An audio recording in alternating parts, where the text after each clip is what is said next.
Après cette splendide chanson de Ayo, It's Supposed to Be Loved, une chanson qui pose cette question du rapport pervers entre la violence et l'amour, il est réellement nécessaire de douter de ce lien. Peut-on réellement aimer quelqu'un et être violent avec lui ou elle? Voilà, vous avez 6 heures pour vous poser à table et répondre à cette question. Ou alors, vous pouvez vous rendre au forum sur les violences faites aux femmes, qui aura lieu à Strasbourg le 19 novembre de cette année. Le forum se passera au Palais de la Musique et des Congrès. L'ouverture du forum, c'est à partir de 8h15. Alors pensez à aller sur le site de la ville de Strasbourg, vous inscrire. Vous pouvez passer toute la journée là-bas et le soir, apparemment, à partir de 20h30, une soirée spéciale avec une femme pas ordinaire. Voilà. Alors, pour en revenir à la conclusion de notre interview, il faut lutter contre les discriminations. Alors, on peut lutter contre les discriminations, surtout celles qui provoquent violence, meurtre des femmes, et et les violences sur toutes celles et tous ceux qui souffrent toutes les formes de violence pour échapper à la violence, enfin toutes ces formes de violence qui sont imposées aux personnes qui échappent aussi à la violence de la misère, à la violence de la guerre, aux menaces de mort, les migrants et les migrantes.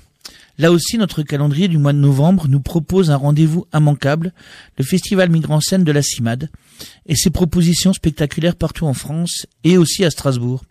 Alors pour en parler avec nous, Benoît et Hélène Grosjean.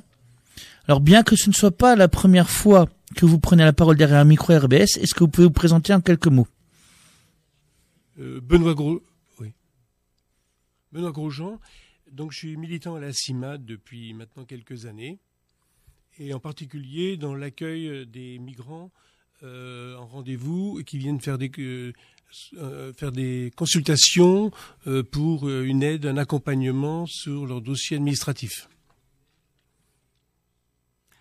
Donc, Hélène Grosjean-Gay, je suis bénévole à la CIMAD au niveau de 2 et 3 domaines.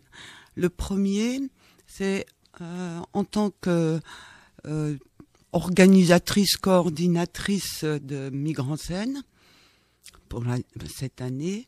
Le deuxième, avec une petite équipe de mes camarades, nous allons à la maison d'arrêt de l'Elzo ainsi qu'à la prison d'Urmingen pour un point d'accès aux droits pour les personnes incarcérées étrangères.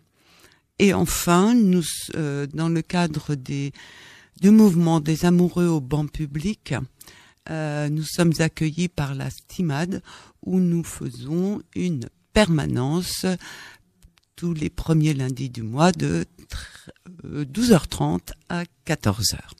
Couples binationaux, voilà ce dont il s'agit. D'accord. Et est-ce que vous pouvez nous parler de la CIMAD et de son histoire, de comment ça a commencé, qu'est-ce qu'on fait maintenant? Alors, la CIMAD, particulièrement cette année, fête ses 80 ans. Alors, vous pouvez vous référer au grand article en DNA Région qui est paru aujourd'hui. Mais pour faire rapide, donc ça a commencé avec l'aide aux réfugiés alsaciens-lorrains qui étaient déplacés et qui se sont retrouvés à l'autre bout de la France. Puis on est passé de là à l'aide aux Juifs menacés de déportation, puis aux déplacés de la colonisation. Alors je cite les Algériens chassés de leur pays, de l'Algérie et par l'armée française. Puis ensuite les Chiliens qui fuyaient la dictature de Pinochet. Et puis maintenant, c'est l'aide aux migrants d'où qu'ils viennent et quelle que soit leur situation. Alors c'est une aide juridique administrative, donc auprès des personnes migrantes. Puis on peut, donc ça c'est à grands traits l'histoire de la CIMAD, mais on peut parler aujourd'hui maintenant de la situation d'accueil ici à Strasbourg, où on accueille les migrants pour un conseil juridique et administratif, les migrants qui sont surtout en demande de titres de séjour. Mais aussi la CIMAD se situe dans pour militer, pour parler de la migration, pour interroger les politiques et les mécanismes qui sous-tendent et remettent à l'honneur, les mécanismes qui les sous-tendent, et pour remettre à l'honneur l'hospitalité comme fondement de notre société et de notre rapport à l'autre, quel qu'il soit. Et puis, nous sommes en solidarité active avec les personnes exilées, lutte contre le regain de la haine qui se concrétise par la montée des mouvements xénophobes et d'extrême droite, et nourrie par les politiques migratoires dites pragmatiques, alors qu'elles sont aussi absurdes et inenvisageables. Donc voilà comment se situe la CIMAD actuellement, et Migrants en Scène, qui est un mouvement qui se déroule sur toute la France en même temps, dans toutes les grandes villes, partout où il y a des équipes de la CIMAD. Et pour nous, Migrants en Scène, aujourd'hui, se passera donc le 30 novembre. Hélène en parlera plus précisément. Donc, je prends la suite de Benoît. Juste pour marquer les esprits, la CIMAD, depuis ses 80 ans, a toujours écrit qu'il n'y a pas d'étrangers sur cette terre.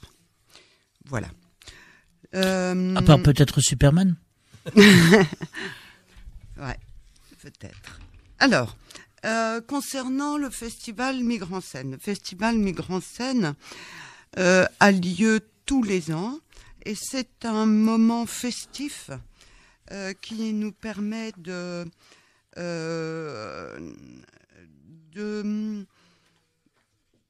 mettre en scène, c'est le cas de le dire, des activités qui sont menées tout au long de l'année afin de remettre à l'honneur l'hospitalité comme fondement de notre société, comme l'a rappelé Benoît, et notre rapport à l'autre, quel qu'il soit. Cette année, d'un point de vue national, la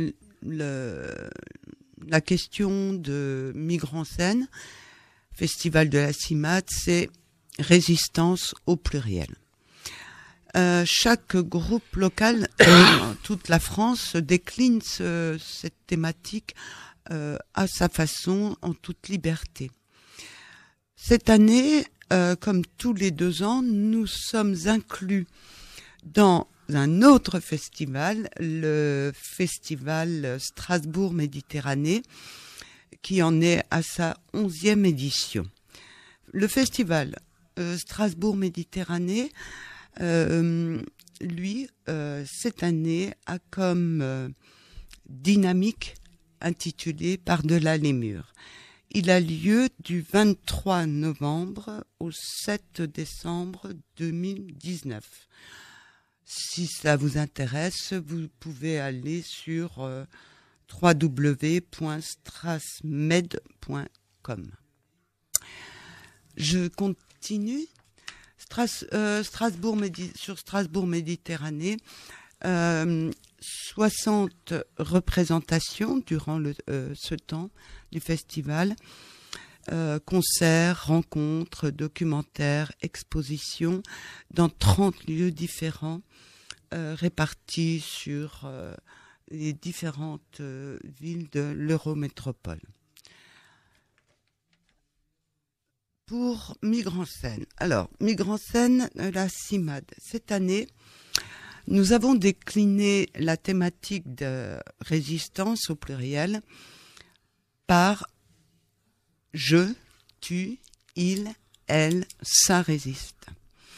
La ville de Schiltigheim est notre partenaire puisque la ville de Schiltigheim nous accueille dans la mairie pour permettre à tous les habitants et tous ceux qui le souhaitent de venir le 30 novembre nous voir, nous rencontrer de 17h30 à 21h avec un spectacle à 20h, un théâtre témoignage.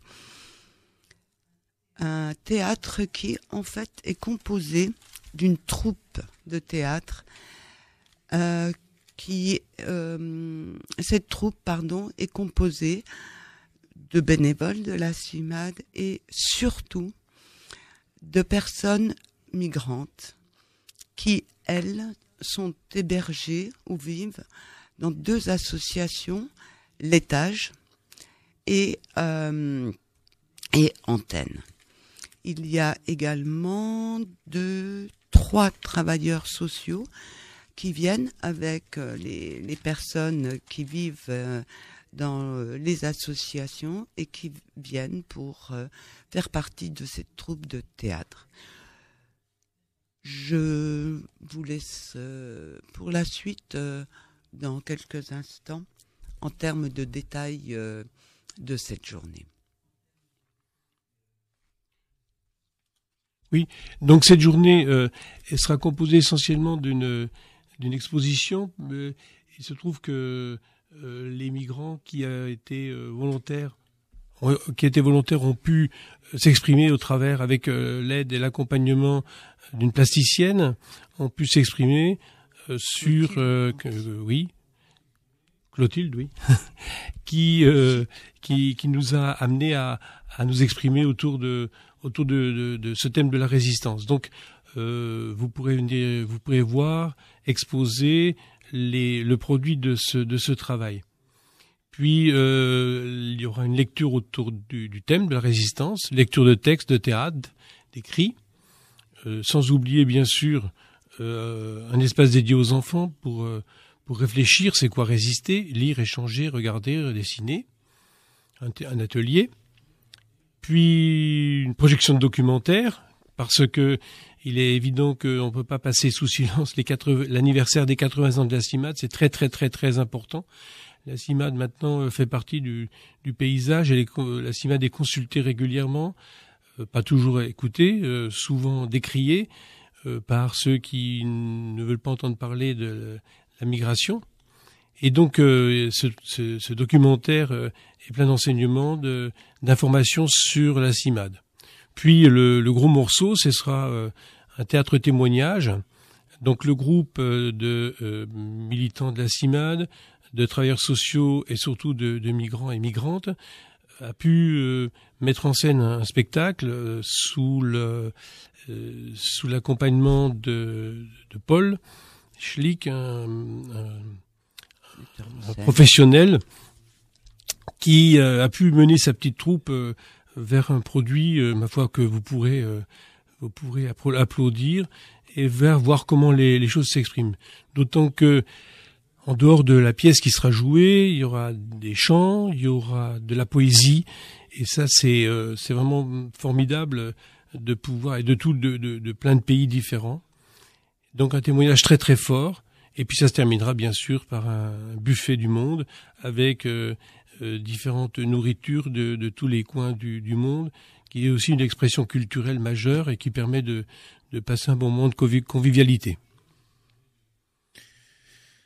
D'accord. Alors moi j'aurais plusieurs petites questions.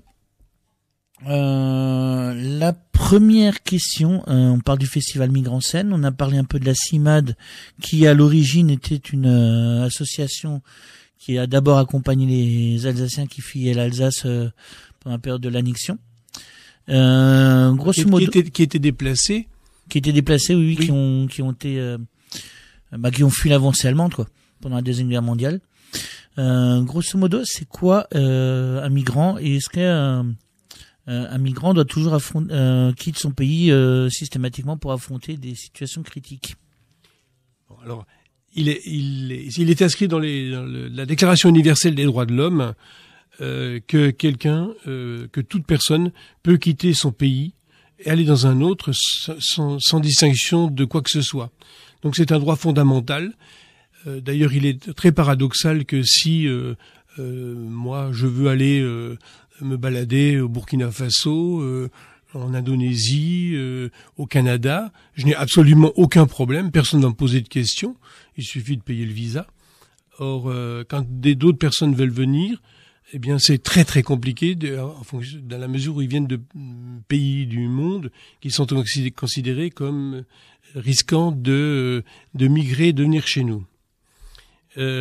Maintenant, et puis donc la question de la migration est au cœur de notre histoire, de la structure de nos sociétés. Donc il n'y a pas de raison qu'on ne prenne pas ça en compte de cette manière-là. Et donc c'est l'essence même de notre combat au quotidien pour accompagner ces personnes-là. Oui, c'est vrai qu'il suffit d'avoir suivi des cours d'histoire à l'école primaire pour se rappeler que à la révolution de 1789, les révolutionnaires ont déclaré la France comme terre d'asile pour toutes les personnes opprimées dans le monde, que ça fait encore partie, que cette déclaration fait encore partie des préambules de nos constitutions, donc une de nos valeurs républicaines. Donc ça amène un peu la question, enfin c'est une question un peu ironique à la question suivante. Est-ce que vraiment, comme le disent certains politiques ou certains commentateurs médiatiques, est-ce que les migrants sont là pour attaquer nos valeurs? Et ils ne sont pas là, absolument pas. Ils sont là. Alors, il y a plusieurs cas. C'est difficile de catégoriser les migrants, mais il est évident que quelqu'un qui vient parce qu'il subit la guerre chez lui, on peut pas c'est difficile de lui fermer la porte. Alors il y a tous les migrants économiques dont on parle actuellement, mais ce sont des gens, et des jeunes en particulier, qui ont souvent fait des études. C'est des gens qui fuient leur pays parce que ils n'en peuvent plus, parce qu'ils sont dans la misère. Alors le migrant économique, ça n'a pas de sens. Il faut bien regarder autour de soi. Moi, nous, on est dans d'un petit village des Vosges où quand j'interroge les gens autour de moi dans ce village, eh bien, ils sont d'origine portugaise, italienne. Et quand je leur dis mais pourquoi vos grands-pères sont venus, parce qu'ils crevaient de faim, tout simplement. Donc ils sont venus et maintenant ils ont pignon sur rue, ils sont maires, ils sont conseillers généraux, ils ont des enfants, des petits-enfants. Donc ça ne pose plus de problème. Mais quand on les interroge, je dis nos grands-parents sont venus parce qu'ils avaient faim chez eux. En Italie, par exemple, les gens crevaient de faim chez eux. Les Portugais, c'était pareil. Donc, oui, puis les Portugais, ils avaient même un tyran au pouvoir. En plus, alors, oui, mais l'Espagne, l'Italie, le Portugal fuyaient aussi pour des raisons politiques. Oui, bien sûr. Oui. Le fascisme et les Grecs aussi d'ailleurs. Hein, les Grecs aussi. Les Grecs aussi, bien sûr. Voilà. Donc quand on rappelle, on essaye de rappeler ça à certaines personnes, ça fait sens. Aujourd'hui, on parle pas de Benoît a dit, on parle de la question, de la question des migrants ou de la migration. D'emblée, au niveau des médias, c'est le problème. C'est déjà posé comme un problème.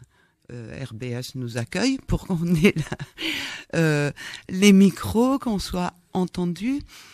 Et il me semble vraiment que la situation en France, pour le peu que je connaisse, c'est la France, est en train de se dégrader au sens où il y a un fort mépris affiché et dit vis-à-vis de la population, et que beaucoup de Français se trompent de cible, et à travers ce mépris qui est affiché, ces difficultés à vivre, la cible toute trouvée, mais c'est un classique absolu, c'est l'étranger. L'étranger qui vient récupérer de l'argent, qui vient se faire soigner, qui vient travailler, plus ou moins, etc. Donc tous les vieux fantasmes qui ont toujours existé sont en recrudescence.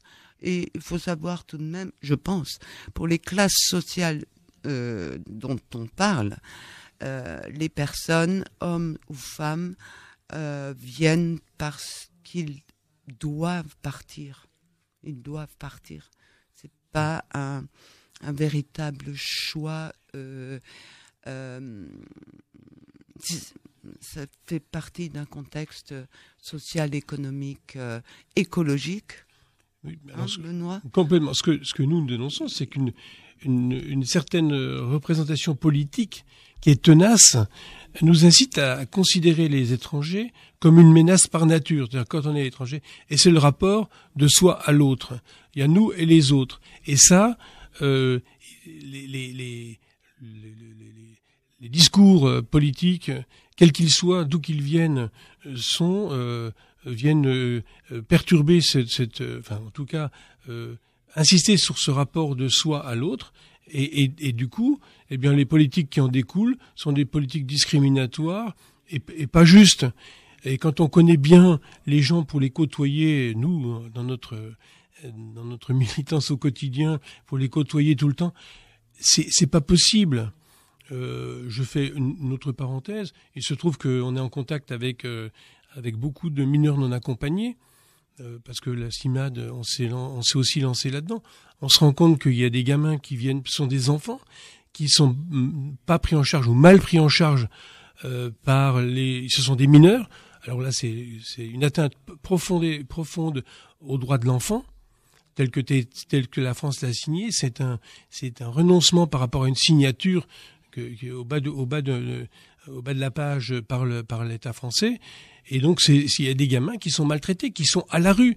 Et ça, c'est pas possible. Ce sont des enfants qui sont en danger. Et comme tout enfant en danger sur le territoire français, il doit être pris en charge. Ça ne se discute absolument pas. Alors pour ça, alors évidemment, j'étais encore l'autre jour au centre Bernanos, qui accueille des gamins. Alors on essaie de bricoler des trucs pour faire en sorte que les gamins ne soient pas à la rue. Mais il est pas juste, il est pas normal. Il est contraire aux droits de l'homme que ces enfants soient à la rue, particulièrement les enfants, puisque les gens sont généralement plus sensibles aux enfants. Mais bon, ce sont des enfants qui sont venus seuls. Alors je parle pas des familles, etc., etc. Mais par exemple, l'exemple des enfants est typique du mépris des droits de l'homme auquel on est confronté. Ou même tout simplement du droit, vu qu'en France, normalement, tout mineur, quelle que soit son origine ou son appartenance, est censé être protégé. Absolument. Ça, c'est clair. Et c'est pas fait ou mal fait. On peut se poser des questions. Et c'est le respect de la loi. C'est même pas de faveur qu'on donnera à quelqu'un. C'est la loi. Point à la ligne. Ça ne se discute pas. Ça ne se discute pas. Voilà. Nous, notre point de vue, il est clair, précis et engagé. D'accord. Du coup, ça pose la question, c'est de manière générale, de comment sont accueillis les migrants qui arrivent en France. Comment ils sont accueillis.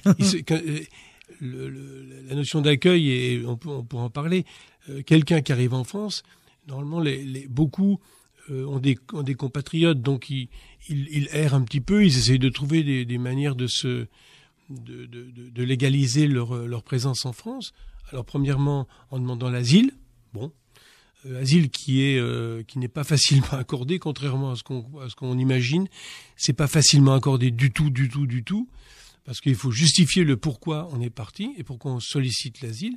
Et puis quand l'asile n'est pas, et bien alors, pendant la période d'examen du dossier, effectivement, les gens sont pris en charge, c'est un grand mot, reçoivent une petite allocation. Normalement, ils doivent être logés, ce qui n'est pas le cas, jusqu'à ce qu'ils soient statués sur leur sort.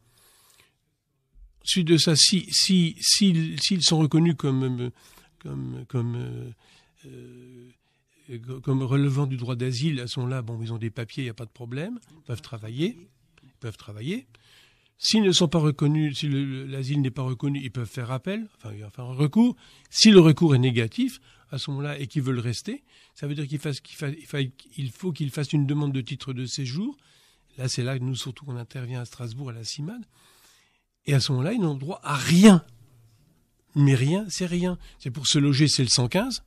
On sait que le 115 est saturé. Et dépassé. Dépassé complètement, parce qu'il y a trop de monde. Les enfants, souvent, sont scolarisés, parce que les écoles jouent le jeu, les enseignants jouent le jeu. Ils vont même au-delà, souvent, de l'enseignement. Ils sont solidaires, les parents aussi. Mais les parents des copains et des copines. Résultat, les demandes de titres de séjour sont engagées. Alors là, il faut faire aussi des différences, parce que il y a des gens qui viennent des ex-pays de l'Est, donc les ex-pays de la Yougoslavie, l'Albanie, etc. Autant de pays qui sont candidats à l'entrée dans la communauté européenne. C'est très compliqué, donc généralement ils n'ont pas le titre de séjour. Ils restent de manière plus ou moins clandestine, ils survivent comme ils peuvent. Quelquefois, ils ont même des enfants qui naissent en France. Et puis il y a tous les gens de l'Afrique subsaharienne qui viennent parce que le climat se dégrade. Hein. C'est une des conséquences aussi de la dégradation du climat, du réchauffement climatique. C'est-à-dire que une perturbation climatique amène la sécheresse, au contraire des pluies diluviennes, ou enfin bon, bref. Ou même des politiques france-africaines au-delà du Sahara. L'aide au développement, ma foi, elle est ce qu'elle est, c'est-à-dire que elle est soit insuffisante, soit mal ciblée, soit va alimenter de la corruption, etc., etc. Donc c'est tous ces gens qui arrivent, ma foi, ils sont passés. Il y a des gens qui nous racontent, ils ont passé 2 ans depuis qu'ils sont partis de chez eux. Ils sont passés par la Libye, ils ont traversé la Méditerranée, ils ont remonté toute l'Italie. Bon, qu'est-ce qu'on fait? On les met dans un avion, on les ramène chez eux. Souvent, ils se sont endettés. Alors, oui, mais même souvent derrière un migrant, il y a tout un village aussi. Il y a un village, il y a la famille, c'est sûr. Donc c'est très complexe. Donc on peut pas balayer ça en disant voilà, comme le slogan d'un certain parti à l'époque qui était un chômeur français égale un émigré. C'est-à-dire que si on met un émigré dehors, le chômeur français va trouver du boulot. Je veux dire, ça c'est pas possible. On peut pas. C'est trop compliqué pour laisser ça dans les mains des politiques. Je veux dire, et puis sans compter la simple humanité qui nous fait accueillir l'autre. Je veux dire, franchement, quand on voit les chiffres, c'est ridicule. Enfin, ça n'a pas de sens. On peut peut-être parodier Clémenceau qui disait que la guerre est une chose trop sérieuse pour la laisser à des Absolument. généraux. On peut dire que l'immigration est une chose trop sérieuse pour la laisser aux politiques. Oui, et Dieu sait s'il y a des gens qui se mobilisent. L'hospitalité, ça fait quand même partie de notre vie. On ouvre la porte à ceux qui sont dans la misère. Je veux dire, c'est quand même incroyable de penser que ça puisse pas se faire parce qu'on a peur de l'autre, tout simplement. Ce qui n'empêche pas l'autre, effectivement, d'être quelquefois délinquant, faire des bêtises. Voilà, un être humain, c'est un être humain. Je pense vraiment que quand on est dans la misère et que le premier besoin c'est de se nourrir et que c'est un besoin qui n'est pas rempli, je trouve que c'est moins condamnable de voler des tranches de jambon quand on a faim que de voler que de détourner des millions quand on est millionnaire. Je dis, il y a toujours des gens qui profitent de la misère des autres, d'où qu'ils soient, de quelque origine qu'ils soient. Je veux dire, c'est presque banal de le dire. La situation de misère engendre des exploitations, même intra-pays. Je veux dire, c'est pas nouveau, et voilà. Ceci dit, on a la loi parce que force doit rester quand même à la loi. Et ça, personne ne doit transiger sur la loi. Respect de la loi, respect des délais. L'administration doit accepter d'appliquer la loi et ne pas prolonger des délais pour faire que les gens ne soient plus dans les clous, répondre, avoir des réponses, être mal accueillis, etc. Ça, c'est pas possible. Et puis rendre très difficile la prise de rendez-vous aussi. C'est quasiment impossible. Les gens, on est obligé de leur dire, mais attendez, prenez rendez-vous dans la nuit de dimanche à lundi, peut-être que vous aurez une place. C'est pas normal. Alors, sans compter que la plupart des migrants, enfin, comme vous dites, ils se trouvent à la rue et que la prise de rendez-vous se fait sur un espace Internet. Absolument. Quand on est à la rue, on a tous Internet, Absolument. C'est connu. Bon, alors, c'est sûr que c'est très compliqué. C'est très compliqué. Puis, quand on n'a pas de logement, il y a un jeune, là, par exemple, que j'ai reçu récemment, jeudi, qui me dit, mais moi, il suit une scolarité tout à fait normale, il est en bac pro. Et il dit, mais moi, je loge chez un copain, mais 3 jours ici, 3 jours là. Si j'ai pas de logement, comment je vais passer mon bac? Un autre gamin, je dis des gamins, parce que pour moi, ce sont des enfants, il était un gamin brillant, une scolarité brillante, il arrive en terminale, il est accepté en médecine, il passe son bac, il le loupe. Alors je lui dis, mais comment ça se fait que tu as raté ton bac? Il dit, en ce moment, je suis hébergé par une famille de compatriotes. Ils ont 4 enfants. Moi, je dors sur un canapé dans le salon. Les enfants, le temps qu'ils se couchent et tout. Les gens qui m'accueillent, ils regardent la télé le soir. il faut que j'attende qu'il soit couché pour faire pour dormir sur le canapé. Ben voilà, j'ai pas pu réviser mon bac dans de bonnes conditions. Qu'est-ce qu'on peut dire à ça? Et c'est un garçon qui une scolarité tout à fait brillante, accepté en médecine. Qu'est-ce qu'on fait?